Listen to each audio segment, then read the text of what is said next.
Rated M for mature.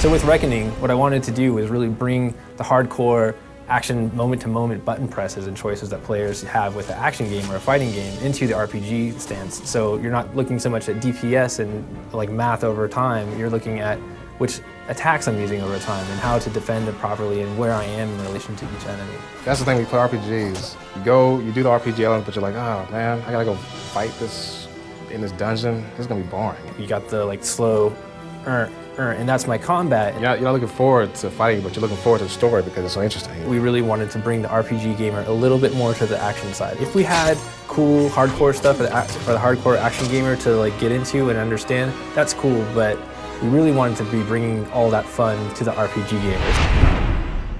The key to a good animation is strong poses.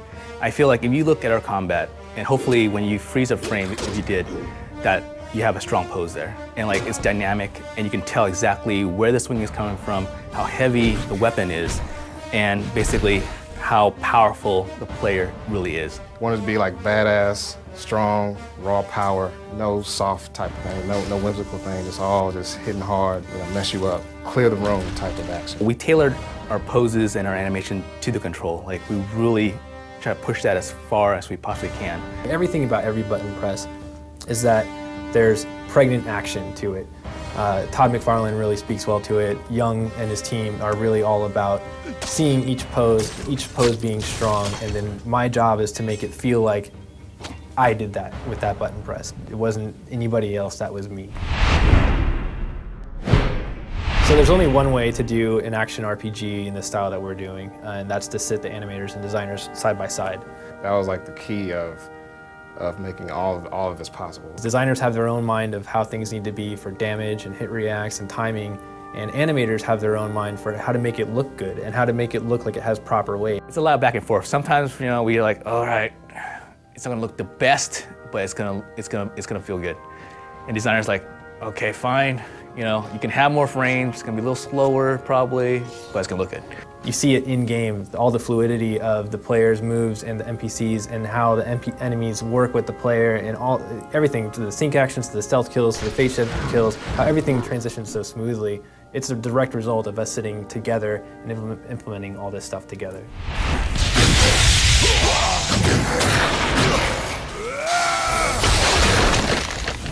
I'm a big believer in telling the animators, get off your seat, act it out, because you gotta really feel it inside before you can kind of like put it on the screen, Just go crazy.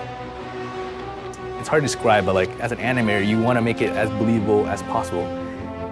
And you gotta believe it first, I want to say, before you can kind of make other people believe it. Like get into the essence of just grabbing on your strength from your inner strength, I should say, and just doing what you feel.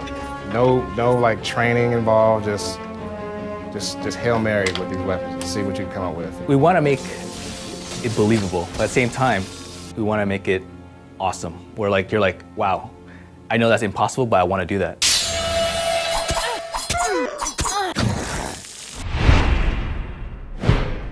So in Reckoning, what we've done is we've built a combo system that lets the player sort of build out the combos in a way they see fit, but it's built to be balanced also at a sense of risk and reward. So at the very bottom level, you have your basic attacks, and these are the first hits of your combo chain. So if you think about it with your daggers is a 6-hit chain. So the first 5 hits are your basic attacks. You can always cancel those basic attacks into dodge or a block at any time you want. You can also cancel up to the higher level to the magic attacks. The next level is your special attacks. These are the last hits of a chain, or maybe unlocked special, like you might have a attack out of dodge or attack out of block. What these are going to do, they're going to apply status effects. They're going to do a lot more damage, but you're not able to cancel into defense like with the block or dodge out of them. But you can always cancel up 1 level into your magic abilities. From your magic abilities, you really committed to that move. So once you're using magic, you've paid a mana cost, but you're committed to that move. If you're going to get hit afterward, you might get hit. And it's going to take a while before you can block, cancel, or dodge cancel, or even attack again out of it. So what we've done is built that system where you start with the low and you can kind of always move up the chain. And now you can start working in things like launching attacks, and then you can start building combos out of it. You might get to the end of your very last hit and you've hit him with a strong finisher, but you always know you can do a magic attack to sort of continue the chain or something. And it's really all about creating this language that the player can then build combos off of.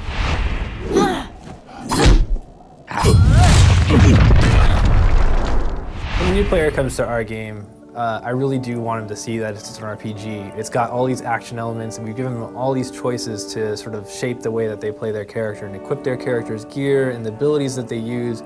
But really what I want them to discover in our game is how to express themselves in combat. You can go into Plane Reckoning without memorizing anything, you know, and you can it's more just a feel and a timing thing, which anybody can pick up easily. For me, a good game is a fun game, you know, a game that you want to keep playing, and like a game that you don't mind watching the animation, you know. Anybody can do like combinations, you know, I guess if you get good enough, you can do like a 10, 15 hit combo.